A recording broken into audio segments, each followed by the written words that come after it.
Hey everyone, looking for a way to get the full experience using the Rainbow Crypto Wallet right on your computer? Well, congratulations, you're already halfway there. Stick around until the end to make sure you set everything up perfectly. Alright, since there is no native desktop version available for Rainbow, we will be using an emulator. You can download the top-rated emulator directly from our website. Once in the emulator, we download the application just as we would on a smartphone and then open it up.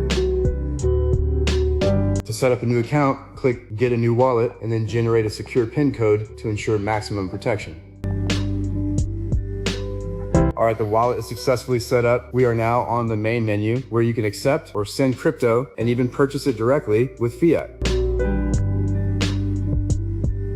Additionally, it features a quite impressive token swap tool. It offers some of the lowest transaction fees on the Ethereum network I have encountered so far. Thank you for watching this short overview. Be sure to visit our website to download the emulator, and don't forget to subscribe so you never miss our upcoming videos.